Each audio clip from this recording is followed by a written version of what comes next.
Hi, this is Chris Walker. Look, I get it. The dream of owning an 85-inch TV is seductive. You picture the ultimate home theater, the immersive gaming setup that makes your friends jealous. But nobody, and I mean nobody in the marketing departments, talks about the absolute panic attack that hits when the delivery truck actually pulls into your driveway. That box is bigger than a refrigerator. It takes 3 people just to shuffle it through the front door. And the sheer terror of peeling back that cardboard, praying you don't see the dreaded spiderweb crack across a $3,000 screen, it happens way more often than these brands admit in 2026. Today, I'm going to stop you from making a massive, expensive mistake. We aren't just looking at pretty specs, we're diving into the logistics nightmares, the mounting disasters, and the hidden flaws of going this big. Before we tackle this giant, do me a massive favor. Hit that like button and subscribe. It directly supports independent testing like this and keeps me free to tell you the ugly truth that manufacturers hate. All right, let's face the beast. Let's start with the math that nobody does until it's too late. An 85-inch TV isn't just bigger than a 65-inch, it's nearly double the surface area. We're talking about 74 inches of width. If you're planning to put this on a standard media console, you better get the tape measure out right now, because most furniture from 5 years ago simply wasn't built for a footprint this wide. And then there's the weight. We're seeing panels in 2026 hitting the 95 to 110 pound range. You aren't just hanging a picture anymore. You are mounting a small person to your wall. If you miss a stud, or if you trust those cheap plastic anchors that came in the box, you aren't just losing a TV, you're potentially ripping a hole in your drywall and crushing whatever's underneath it. I've seen it. I've seen the Christmas disasters in the forums where a $3,000 investment ends up in shards because someone thought one stud is enough. It's not. Now, let's talk about the first heavyweight on our list, the Samsung QN90F Neo QLED. This is what I call the safe bed for bright rooms, but safe doesn't mean it's without its quirks. Samsung has been pushing their Neo QLED branding for years, but in 2026, the NQ90F is actually doing something interesting with their NQ4 AI Gen 3 processor. They claim it uses 128 neural networks to upscale content.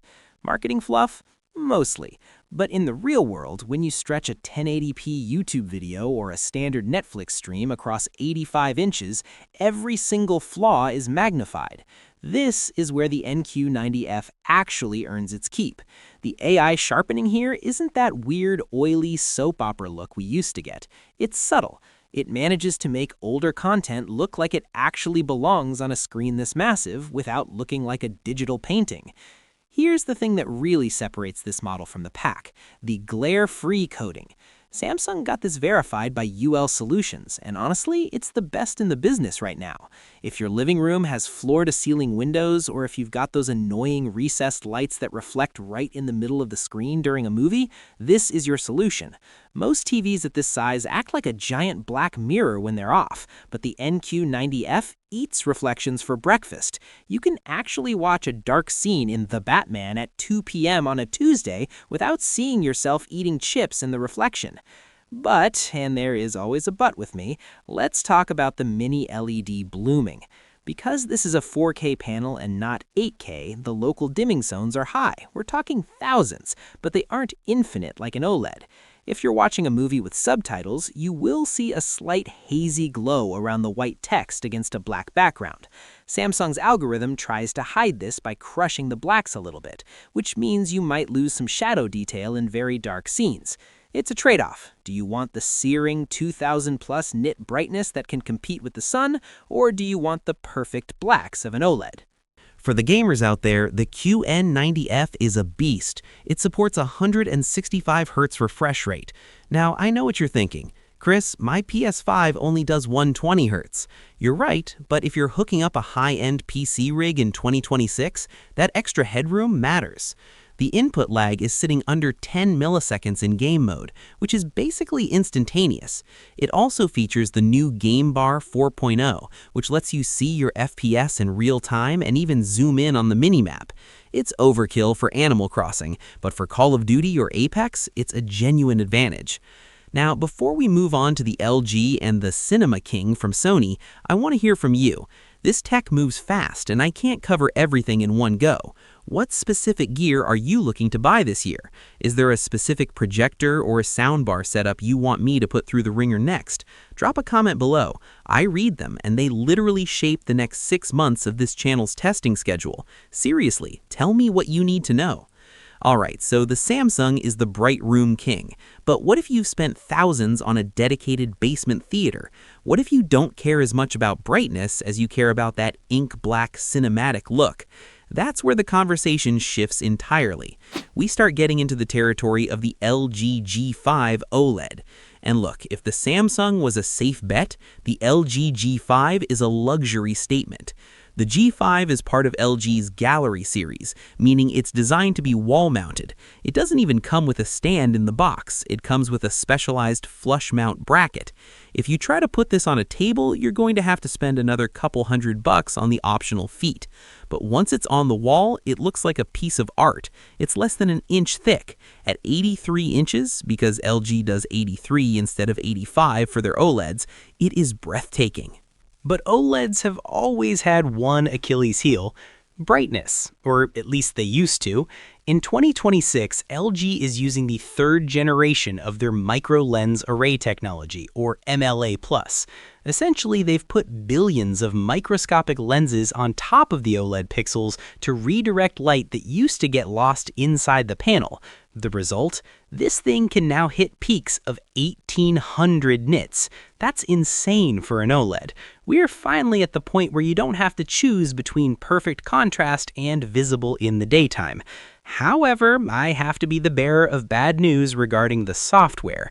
LG's WebOS has become, well, it's become a billboard. When you turn on this $4,000 TV, the first thing you see isn't your apps, it's a giant auto-playing ad for a streaming service you don't subscribe to. You can dig through the settings to turn some of this off, but it's clear where LG's priorities are in 2026. They want that sweet ad revenue. It's annoying, and it's something you don't see as much on the higher-end Sony models, which we'll get to in a minute. The LG G5 also features 4 full-bandwidth HDMI 2.1 ports. Why does this matter? Because if you have a soundbar, a PS5, an Xbox, and maybe a high-end PC, you don't want to be swapping cables. Samsung and LG are the only ones consistently giving us 4 high-speed ports. Sony, for some reason, is still stuck in 2022, usually only giving us 2. It's a small detail, but when you're spending this kind of money, you shouldn't have to deal with compromises. But let's talk about the OLED fear. Burn-in. I get emails about this every day. Chris, will my 83-inch TV have a permanent news sticker at the bottom after 3 years? In 2026, the answer is probably not. LG has added so many heat sinks and pixel shifting algorithms that you'd have to try really hard to burn this screen out. Unless you're leaving CNN on 24/7 for 6 months straight at 100% brightness, you're fine. But here's the truth bomb. OLED pixels do dim over time. It's organic material. It has a shelf life. If you're the kind of person who keeps a TV for 10 years, a mini LED like that Samsung might actually be the better long-term cost and longevity play. Before we move into the value category with brands like Hisense and TCL, we need to address the logistics of the LG. Because it is so thin, it is incredibly fragile during the install. I've seen people crack these just by putting too much thumb pressure on the edge of the glass while trying to lift it onto the mount. If you buy a G5, do yourself a favor, hire the pros or get at least 2 friends who you actually trust. This isn't a DIY Saturday project you do with a beer in one hand. When you compare these two side by side, the difference is clear. The Samsung is the torch. It's vibrant, it's punchy, and it makes sports look like you're standing on the sideline. The LG G5 is the window. It's more natural. Skin tones look real, not enhanced. Shadows are deep and bottomless. If you're a movie buff who watches in the dark, the LG is the superior experience, hands down. But if you're a Sunday football fanatic who keeps the blinds open, stick with the Neo QLED. Now, I know what some of you are thinking. Chris, these are $3,000 and $4,000 TVs. I just want a massive screen for the basement without taking out a second mortgage. I hear ya, and honestly, 2026 is the year where the budget brands aren't just good for the money, they are genuinely threatening the big guys. Let's talk about the Hisense U8QG and why it might be the smartest purchase you make this year, provided you can live with its hidden flaws. Hisense has been on a tear lately. The U8QG is their flagship mini LED for 2026, and on paper, it beats the Samsung QN90F in several categories. It's claiming a peak brightness of 3,000 nits. 3,000! That's bright enough to cause physical eye strain in a dark room, and they're doing it for about 40% less than the Samsung. So where's the catch? Because there is always a catch. The catch is panel lottery. When you buy a Sony or a Samsung, you're paying a premium for quality control. When you buy a Hisense, you're rolling the dice on what we call dirty screen effect. On some units, if you're watching hockey or something with a lot of solid colors, you'll see these faint vertical bands or smudges. Most people don't notice them, but once you see it, you can't unsee it. It's the result of less than perfect manufacturing tolerances. Also, the motion processing. This is where the cheap comes out. If you're watching a fast-moving football or tennis match, the Hisense can sometimes struggle to keep up. You'll see a little bit of ghosting or trailing behind the ball. It's not a deal breaker for most, but if you're coming from a high-end Sony, it's going to drive you crazy. But look at the price tag. For the cost of one LG G5, you could almost buy 2 of these. If you're setting up a dedicated gaming room or a playroom for the kids, why would you spend more? The U8QG gives you 2 HDMI 2.1 ports, a 144Hz refresh rate, and some of the best HDR performance I've ever seen in the mid-range. It's the disruptor of 2026. And that leads us to the big question. How do you choose between a premium name and a value powerhouse? It all comes down to what I call the tolerance factor. How much weirdness are you willing to put up with to save $1,500? Because as we go deeper into this list, the weirdness gets, well, it gets weirder. If the Samsung is the torch and the LG is the window, then the TCL QM8K is the disruptor that's currently making the big three look over their shoulders in 2026. Look, I've been following TCL for a decade, and they used to be the budget choice, the TV you bought for a dorm room. Not anymore. The 85-inch QM8K is a serious piece of engineering that's trying to bridge the gap between affordable and uncompromising. We're talking about over 3,800 local dimming zones on the 85-inch model. To put that in perspective, 5 years ago, having 500 zones was considered flagship. With nearly 4,000 zones, TCL has almost entirely eliminated the blooming or haloing that plagued LED TVs for years. When you see a bright white logo on a pitch black background, it stays sharp. There's very little light leaking into the black areas. It's the closest an LED has ever come to looking like an OLED. And let's talk about the brightness. This thing hits nearly 3,000 nits. In a bright living room on a Saturday morning, it's a revelation. But here's the stuff they don't tell you in the manual. TCL uses Google TV as their OS. Now, I love Google TV's interface, but on the QM8K, it can feel heavy. Every few days, you'll notice a slight lag when switching between Netflix and YouTube. It's like the processor is working so hard to manage those 3,800 dimming zones that it forgets to respond to your remote for a split second. It's not a deal breaker, but when you're used to the lightning-fast snappiness of a Sony or an Apple TV 4K box, you notice it. Also, let's talk about power. An 85-inch TV with this much brightness is basically a space heater.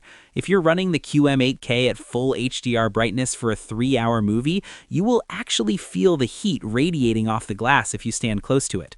This isn't unique to TCL, but because they push the brightness so far, it's more noticeable here. Make sure your media console isn't trapping air behind the unit. These big panels need to breathe. This leads us to the heavy hitter, the Sony Bravia 9. If you are a cinema purist, if you care about director's intent, and you want the movie to look exactly like it did on the professional mastering monitor in Hollywood, this is your TV. Sony doesn't play the specs race the same way Samsung or TCL does. They don't brag about the highest nit count or the most zones. Instead, they focus on the XR processor. In 2026, Sony's AI-driven scene recognition is spooky. It knows what a human face looks like, and it prioritizes detail in the eyes and skin texture while keeping the background naturally soft.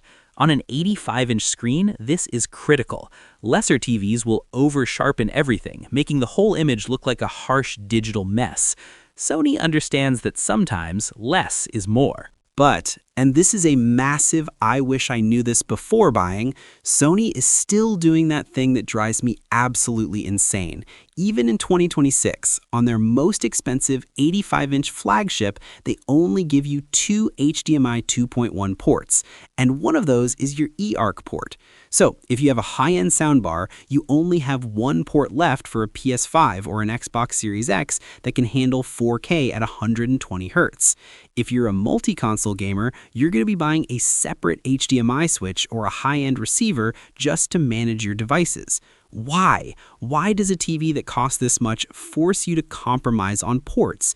It's a classic Sony move, and it's frustrating every single time. Now, let's talk about the trap. I see people at big box retailers all the time looking at the Samsung Q60D. It's 85 inches, it's a Samsung, and it's usually priced so low it looks like a typo. You think, hey, it's 4K, it's huge, why would I spend triple for the QN90F? Here is why. The Q60D is an edge-lit panel. There are no mini LEDs, there are no dimming zones. It's just a string of lights along the bottom of the screen. On a 55-inch TV, you can kind of get away with that. On an 85-inch screen, it's a disaster. You will see clouding, big grayish-white blotches in the dark areas of the screen. Because the screen is so big, the light has a hard time reaching the center uniformly. Even worse, it's a 60 Hz panel. At this size, motion blur is your enemy. If you watch a football game on an 85-inch 60 Hz screen, the ball will look like a blurry comet as it flies across the field. The camera pans will feel stuttery. It's the spatula effect. It looks like someone is wiping a blurry spatula across your vision. I'm telling you now, do not buy an entry-level 85-inch TV. If you can't afford a mid-range model with 120 Hz refresh rate, you are better off buying a high-quality 75-inch TV. You will be much, much happier with a better image than a bigger, worse one. Let's address the logistics lottery. When you order an 85-inch TV online, it doesn't come in a regular UPS van. It comes on a freight truck, and those boxes are huge. I've seen hundreds of reviews in 2025 and early 2026 where the TV arrived with a dead-on-arrival panel, not because of a factory defect, but because somewhere between the warehouse and your living room, the box was tipped over or something heavy was leaned against it. Here is the pro tip. Do not let the delivery driver leave until you have opened the box and inspected the glass. Most of these freight companies have a policy where once you sign that bill of lading, you are accepting the TV as is. If you find a crack an hour later, good luck getting the retailer to take it back without a fight. Tell the driver you need 5 minutes. Pull the plastic tabs, lift the top of the box off, and look for that spider web in the corner. If you see it, refuse the delivery right there. And then there's the dirty screen effect. This is the dirty secret of the panel industry. No two panels are exactly the same. You might buy a TCL QM8K and it looks perfect. Your neighbor might buy the exact same model and have a big gray smudge right in the middle. At 85 inches, the manufacturing tolerances are stretched to the limit. If you get a bad panel, don't just live with it. You paid for a flagship experience. Most manufacturers consider a certain amount of DSE within spec, but if it's distracting you during a hockey game or a movie, pack it up and swap it. We also need to talk about the mounting reality. Most people want these massive TVs on the wall, but look at the back of these 85 inchers. The VISA mounting holes are often spaced quite far apart. you need a mount that is rated for at least 150 pounds to be safe, and stud finding is not optional. On a smaller TV, if you hit one stud and use a toggle bolt for the other side, you're usually fine. On an 85-inch beast, the leverage and torque that weight puts on the wall is significant. If you use a tilt or full motion mount, that weight is pulling away from the wall when the TV is extended. I've seen mounts literally pull the studs out of the frame because they weren't secured properly. Lastly, for this section, let's talk calibration. In 2026, most high-end TVs come with a filmmaker mode. Use it. These brands love to ship TVs in vivid mode because it looks bright and punchy in a store under fluorescent lights. But at home, it looks like a neon nightmare. It turns people orange and it makes the sky look like a radioactive blue. Switch it to filmmaker or professional mode. Your eyes will thank you, and the TV will actually run cooler because it's not pushing the pixels to their absolute limit just to look bright. We've looked at the bright room king, the cinematic masterpiece, and the value disruptors. We've exposed the 60 Hz trap of the budget models. But there's one more category we haven't touched, the ultra-premium 8K and micro-LED territory.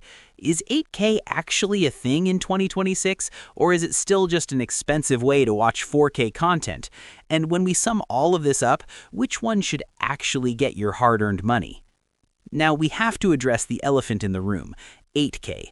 It is 2026 and the marketing machine is still trying to convince you that you need 4 times the resolution of 4K. Let's talk about the Samsung QN900D. This is the peak of Samsung's engineering. It is a gorgeous piece of hardware. The bezel is practically non-existent. It's just a floating sheet of glass.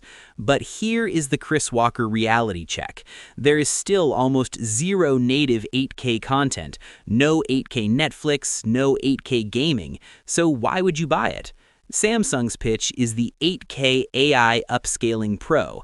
They've bumped the neural networks up to 512 this year, and I'll give them credit. When you take a 4K movie and run it through that NQ8 AI processor on an 85-inch screen, it does look denser.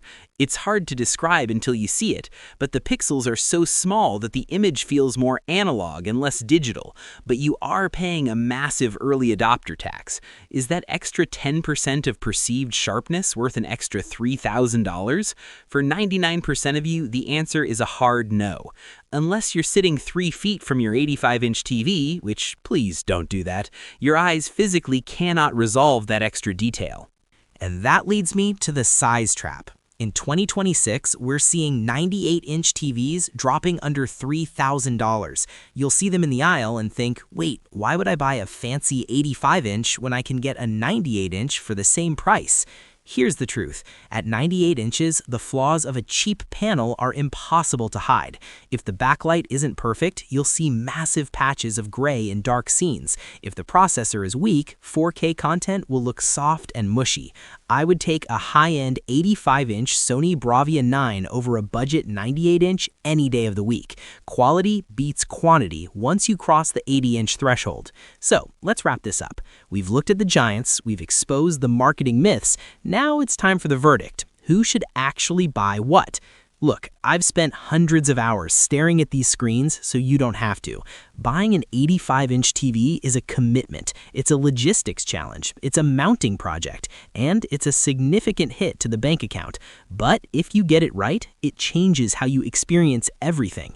If you are the bright room warrior, if your TV lives in a sun-drenched living room with kids running around and the lights always on, the Samsung QN90F Neo QLED is your winner. The anti-glare coating is magic, and the brightness is high enough to punch through even the harshest afternoon sun. It's the most versatile family TV at this size. If you are the cinema purist, if you wait until the kids are in bed, dim the lights, and want to feel like you're at the IMAX, you have 2 paths. If you want the absolute best contrast and you can handle the fragile install, get the LG G5 OLED. Those perfect blacks are still the gold standard. But if you want that filmic look with the best motion handling in the industry, the Sony Bravia 9 is the one. Just remember, you're going to need an HDMI switch if you're a heavy gamer. For the value seekers, the people who want the 2026 flagship experience without the big 3 price tag, the TCL QM8K is the smartest buy on the market right now. With nearly 4,000 dimming zones, it handles HDR better than some TVs that cost twice as much. It's the sweet spot where the math actually makes sense. And finally, the avoid list. I'm looking at you, Samsung Q60D and any 85-inch TV with a 60 Hz refresh rate. These are Black Friday traps. They look big on the box, but the second you get them home and try to watch a fast-paced movie or play a game, you will regret the purchase. Do not trade motion clarity and backlight quality for 10 extra inches of screen. You're better off with a high-end 75-inch than a bottom-tier 85-inch. Here is your final truth bomb before I let you go.